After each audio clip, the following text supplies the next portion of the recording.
Welcome back to the channel, Prop Culture. It's Zach here with you, and I was meant to get this out a bit earlier in the week, but had some issues I had to deal with earlier. So we've got that pretty much all sorted now. So we're back recording this video for you on a lovely Wednesday morning. Team lists were yesterday.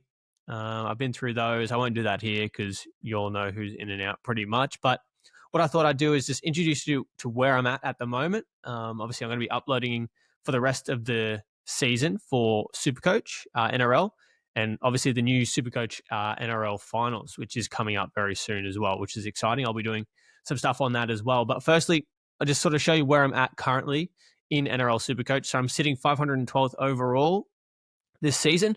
So going all right. I went down 65 places rather this week just gone, score of 1274. So I'd say a little bit below par potentially, considering where I'm at. If I'd scored in the 1300s, I would have been a lot happier with that. But look, 1274, Captain Nicho Hynes, as you'll see when I get into my team. Yeah, that was probably the difference. If I'd gone Captain Edwards, I don't have Cleary yet, so I can't go that option. But if I'd gone Edwards, it would have bumped me up a little bit. But yeah, look, 1274, can't be too mad about that. So let's jump into my team here. So this is currently how we're sitting heading into the next round. What round are we going to? 22. So currently, Brayley at hooker. I got him last week for Keon. Moved Connor Watson down to here and got Brayley in. I thought he'd go a bit better than 59, but they've still got a good run, the Sharkies, so I can't really complain. What is their run coming up, actually? Let's have a quick look. Where are we here? Season stats. Their next games. Cowboys at home. St. George away. Titans, Newey, Bulldogs. Jeez, it's a pretty good run up until the Doggies in round 27, but you never know what the Dogs going to do, considering they might rest some players going into the finals. So maybe they do that. It might be an easier matchup than we first assumed. So here's hooker one for me at the moment. Starlo on the bench. In my front row, I got Haas and May. Obviously the two standouts there. I don't really have a backup front rower currently, seeing as I've still held Tino. There's no real value in selling him now, so I'm just going to hold him. I've got Tui Simpkins. I've had him since day dot as enough, and it's been fine, honestly. Like, I know a lot of people have run Royce Hunt there, and honestly, I rather than enough. It's literally probably the same, and you got the dual to help you as well. My other trade last week was Hudson Young. I bought him in for Dylan Lucas because I hadn't moved him yet. So Young and Brayley came in last week for the two second rowers. This is how I'm set up currently. Hosking, Young, Katoa, Preston Watson, and Stewart, who was actually going quite well until his minutes started to reduce quite drastically. As you can see, where are we here? So you can see his minutes before he was, 60, 55, and he was going okay. But then all of a sudden, 22, 28, 21, 32, 39. So not great minutes. I mean, they're going up again. He scored 51 on the weekend, so can't really be too mad about that. But I wish he was either starting at 13, which he did for a bit, or playing more minutes off the bench. But look, he is my sixth second rower, so I can't be too mad. He's got front row dual. So if I need a front row at a pinch, if say a Payne Haas gets rested with these injuries or worries, I can always, play him. But I'm hoping Tino will be back before that happens, and I can just sub Tino in and play him there. Currently at the moment, Hynes and Hughes in my halfback position. Obviously, I've made no trades this week yet. He will be going out. That's pretty obvious. Yeah, Captain Nicho last week for a 51.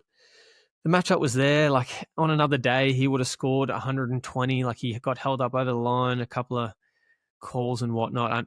That was honestly a terribly officiated game, but that's neither here nor there and now. Can't do much about it. Campbell as my main 5'8". Luke Metcalf, I've had him since the start of the season, and I've just held him there since he's got injured because he's not losing money. And I don't think I'd ever play a second 5'8" anyway, so I can't really justify spending the trade there. This week I might. We'll see how that goes, but I'm not too sure just yet. So that's where we're at for 5'8". Moving into our centre wing. So I've got the big four: Lomax, Garrick, Carraz, and Herbie. I played Mark last week just for a bit of upside, honestly, I thought, if he gets a try, he'll go all right. But I mean, he updated to 47, so I can't be too mad about it. Like 47 is 47. It's 9 more points than Garrett got, so can't be too mad about that. And then fullback, pretty much what everyone's running: Drinky, Edwards, Tedesco. Some people are running sort of Cleary in the flex potentially or something like that, but yeah, for me, that's not what I'm doing currently. So what I'm looking at this week, actually, before we do that, we'll just jump into the most traded in and traded out this week.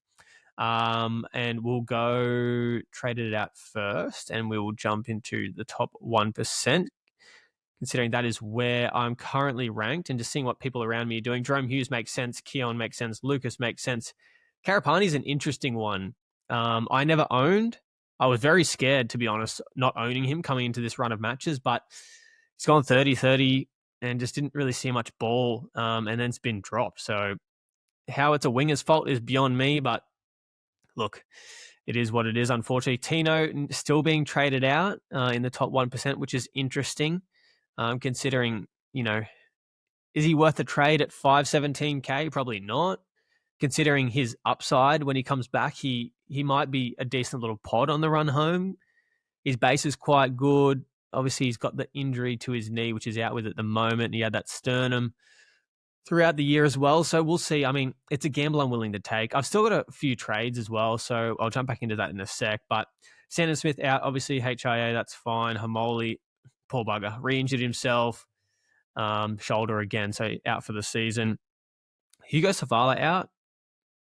Yeah, okay. Interesting. I mean, he's playing this week. So, yeah, I don't know. Unless it's just your ticket to someone else better, which probably is. I can understand it. Kane Bradley is fine. I have him. I'm just holding him for now is enough. Billy Smith, yeah, I can see why people trade him out as well. Traded in. Let's have a look at the top 1% again. Cleary in. 40.8% of the top 1% are trading him in. I mean, it makes sense. I'm going to be one of those people as well.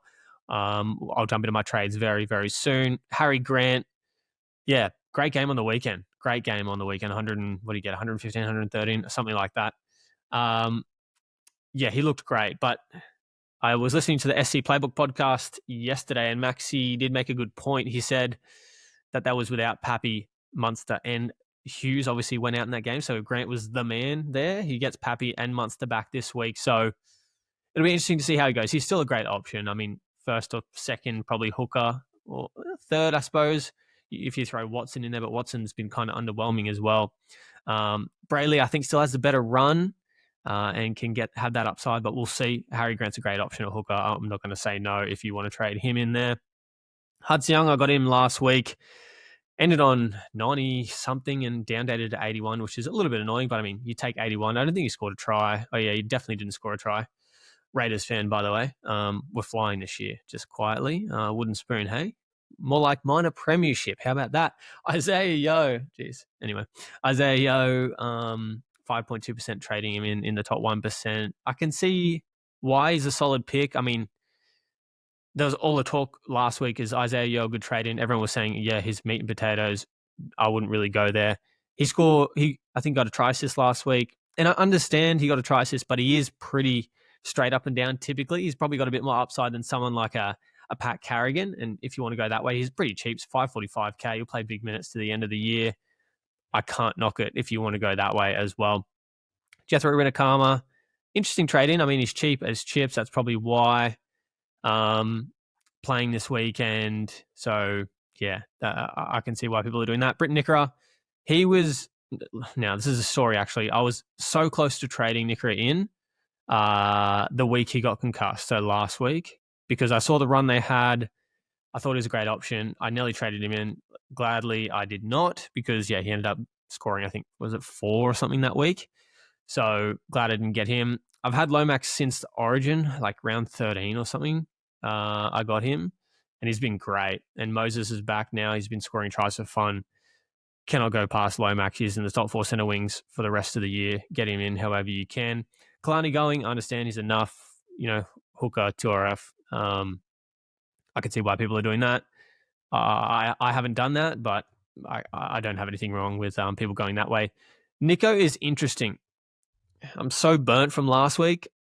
51 as a captain, 102 when you double it, but so underwhelming. But I do still think that Nico is the second best option behind Cleary. I understand the Katoas and the Fogartys, and look, I'm the biggest Fogarty fan.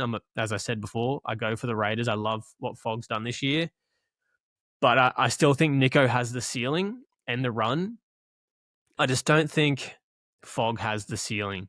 Like, he gets a lot of his try assists I've watched from his kicks, whether that's, the outside backs of the Raiders scoring tries off kicks, so he doesn't get the line break with it. So yeah, Fogarty's just not the one for me. But honestly, if you had Cleary and Hughes, I'd still be going Hughes to Nico. I think it's the best option. I know, yeah, as I said, I was very underwhelmed on the weekend by him, but I mean, Trindle really didn't help him, and neither did the officiating in that game. Number 10 is Tom Dearden. Look, a bit of a pod if you want to play him. Look, if you want to go down that route, I have no problems. Go for it. See how it goes. It's worth a punt. Obviously, at 165 on the weekend, I think he scored, which is pretty nice. Minus 15 break even coming into this week as well. He's playing the Sharks, which isn't an easy matchup, but yeah, 165 last week's pretty good, so can't really complain. Okay, now jumping into my team, let's jump back across and have a quick look here. So what I'm thinking this week for trades-wise is I think it's an easy one. Hughes going out and Cleary coming in. I think it just makes sense. But look, see this little bad boy just here, $13,900 short, which is really annoying. I did see Timmy Williams too. He was like $1,100 short, so that's even worse. So I'm going to have to make a second trade. Now, there's a few things I've been thinking, like a Hamish Stewart.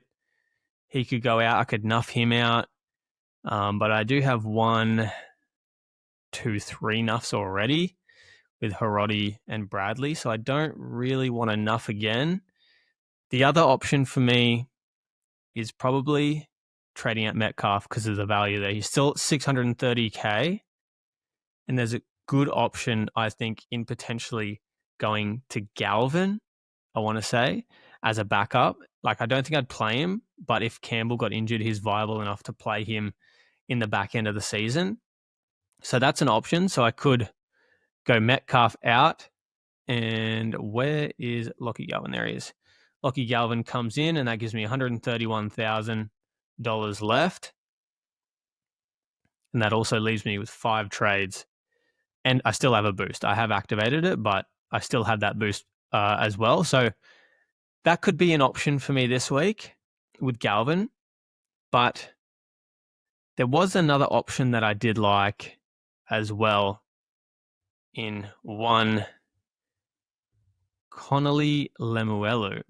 He is 500K though, which is a little bit off-putting considering, he might not be in the team long.